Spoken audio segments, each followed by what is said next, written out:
നമസ്കാരം. ഇന്ന് ഫെബ്രുവരി 14. എല്ലാവരുടെയും മനസ്സിൽ, എല്ലാവരുടെയും വാട്സപ്പുകളിലും ഫേസ്ബുക്കുകളിലും പ്രണയ സന്ദേശങ്ങൾ കൈമാറുന്ന ദിനം. പക്ഷേ രാജ്യത്ത് ഇന്ന് ബ്ലാക്ക് ദിനമായിട്ട് നമ്മൾ ആചരിക്കുകയാണ്. കാരണം 40 CRPF ജവാന്മാരെ പാകിസ്ഥാൻ തീവ്രവാദികൾ അപ്രതീക്ഷിതമായി വെടിവെച്ച് കൊന്ന ദിവസം. അവരുടെ ആക്രമണത്തിൽ 40 ജവാന്മാർ വീരമൃത്യു വരിച്ചു. ഇന്ന് ഈ നമ്മുടെ രാജ്യത്തെ ജെൻസികളാരും തന്നെ ഈ കാര്യങ്ങളൊന്നും തന്നെ ഓർക്കില്ല.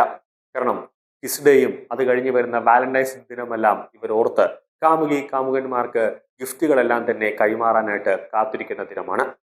എല്ലാ ദിവസവും ഒരു സ്റ്റാറ്റസിലൂടെയും അല്ലെങ്കിൽ ഒരു ഫേസ്ബുക്ക് പോസ്റ്റിലൂടെയും മാത്രം ഒതുങ്ങി നിൽക്കുന്നതല്ല ഈ പുൽവാമ ഭീകരാക്രമണം. അനുദിനം ഓരോ ദിവസവും രാജ്യത്ത് തീവ്രവാദ പ്രവർത്തനങ്ങളും രാജ്യവിരുദ്ധരുടെയും എണ്ണം കൂടിക്കൂടി വരുന്നു. ഇവരെയൊക്കെ എങ്ങനെ നമുക്ക് ശിഥിലമാക്കാം എന്നതിൻ്റെ ഓരോ ചർച്ചകളും എല്ലായിടത്തും ഉണ്ടാവേണ്ടത് അനിവാര്യമാണ്. അല്ലാതെ ഏതെങ്കിലുമൊക്കെ രാഷ്ട്രീയ പാർട്ടിയുടെ കൊടിയും പിടിച്ചുകൊണ്ട് എവിടെയെങ്കിലുമൊക്കെ ആക്രമണങ്ങൾ അഴിച്ചുവിടേണ്ടതല്ല.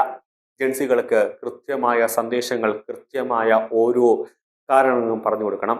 രാജ്യത്ത് എവിടെ തീവ്രവാദമോ രാജ്യത്ത് എവിടെ രാജ്യദ്രോഹമോ ഉണ്ടായാൽ അതിനെ ഒറ്റ സ്റ്റെപ്പിലേക്ക് നിങ്ങൾ തന്നെ ഇല്ലായ്മ ചെയ്യണം. കാര്യം നിങ്ങളാണ് നാളത്തെ പൗരന്മാർ. അതുകൊണ്ട് തന്നെ രാജ്യത്തിന്റെ സുരക്ഷ നിങ്ങളുടെ കൈകളിലാണ് എന്നതും അത് പറഞ്ഞു കൊടുക്കേണ്ട ഓരോ കാര്യങ്ങളും ഓരോ കർത്തവ്യങ്ങളും നമുക്കുണ്ട്. പറഞ്ഞു വരുന്നത്, ഭാരത മണ്ണിന് കാവലായി നിന്ന 40 ജവാന്മാർ. ലോകത്തെ തന്നെ ഞെട്ടിച്ച ഭീകരാക്രമണങ്ങളിൽ ഒന്നാണ് പുൽവാമ ആക്രമണം. സ്ഫോടക വസ്തുക്കൾ നിറഞ്ഞ വാഹനം അപ്രതീക്ഷിതമായി എതിരെ വന്നപ്പോൾ പ്രതിരോധിക്കാൻ പോലും കഴിയാതെ എരിഞ്ഞടഞ്ഞ 40 ജീവനുകൾ. സ്ഫോടക വസ്തുക്കൾ നിറച്ച വാഹനം CRPF ജവാന്മാർ സഞ്ചരിച്ച വാഹനവ്യൂഹത്തിന് നേരെ ഇടിച്ചു കയറ്റുകയായിരുന്നു. പാക് ഭീകര സംഘടനയായ ജെയ്ഷെ-ഇ-മുഹമ്മദ് ആയിരുന്നു ഇതിന് പിന്നിൽ. ഇന്ത്യ ഒന്നടങ്കം വിതുമ്പിയ ദിനം. ഒപ്പം രാജ്യം ഒറ്റക്കെട്ടായ പ്രധാനമന്ത്രിക്കൊപ്പം അണിനിരന്നു. ഇടനെഞ്ചിൽ വിങ്ങലായ ആ വീരമൃത്യുവിന് വകവീട്ടാൻ. അതായിരുന്നു ഫെബ്രുവരി 26 നടന്ന ബാലാക്കോട്ട്. എന്തിനും കരുത്തുള്ള രാജ്യമാണ് ഇന്ത്യയെന്ന് പാകിസ്ഥാന് കാട്ടിക്കൊടുക്കാൻ ഇന്ത്യൻ വ്യോമസേനയ്ക്ക് വേണ്ടി വന്നത് സെക്കൻഡുകൾ മാത്രം. സൈനികരുടെ വീരമൃത്യുവിന് ഇന്ത്യ നൽകിയ തിരിച്ചടി.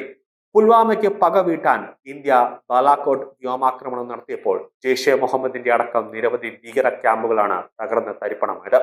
ഒട്ടേറെ ഭീകരരും കൊല്ലപ്പെട്ടു. പരിഭ്രാന്തരായ പാകിസ്ഥാൻ വ്യോമപാതകളും അടച്ചു.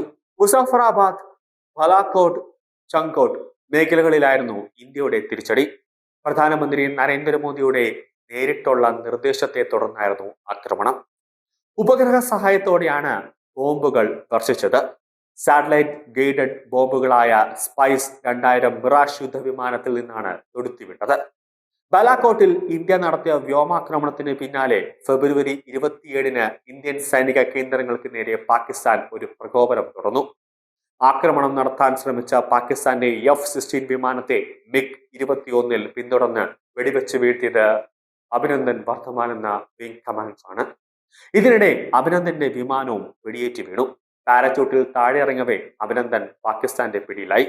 40 മണിക്കൂറോളം മാനസികമായും ശാരീരികമായ പീഡനങ്ങൾക്കും പാക് രഹസ്യാന്വേഷണ വിഭാഗം അഭിനന്ദനെ വിധേയനാക്കി. അഭിനന്ദൻ വർദ്ധമാനെ ഉടൻ വിട്ടയക്കണമെന്നും ലോകരാജ്യങ്ങൾ മുഴുവൻ ഇന്ത്യക്ക് പിന്തുണയുമായി ഒപ്പമുണ്ടെന്നും ഇന്ത്യ വ്യക്തമാക്കി. പ്രശ്നപരിഹാരത്തിനായി ഇടപെടാൻ തയ്യാറാണെന്ന് സൗദി അറേബ്യയും വ്യക്തമാക്കി. ഒടുവിൽ ലോകരാജ്യങ്ങളുടെ സമ്മർദ്ദങ്ങൾക്കും ഇന്ത്യയുടെ സമ്മർദ്ദങ്ങൾക്കും വഴങ്ങി മാർച്ച് 1 അഭിനന്ദനെ പാകിസ്ഥാൻ തിരിച്ചയച്ചു. 2019 ഈ ദിവസം പുൽവാമയിൽ ജീവൻ ബലിയർപ്പിച്ച ധീരരായ വീരന്മാരെ ഓർക്കുന്നു. അവരുടെ സമർപ്പണവും ദൃഢനിശ്ചയവും രാഷ്ട്രീയ സേവനവും നമ്മുടെ കൂട്ടായ ബോധത്തിൽ എന്നേക്കുമായി പതിഞ്ഞിരിക്കുന്നു. ഓരോ ഇന്ത്യക്കാരനും അവരുടെ നിലനിൽക്കുന്ന ധൈര്യത്തിൽ നിന്നാണ് ശക്തി നേടുന്നത്. എങ്ങനെയാണ് എക്സിൽ പ്രധാനമന്ത്രി നരേന്ദ്രമോദി പങ്കുവച്ചത്.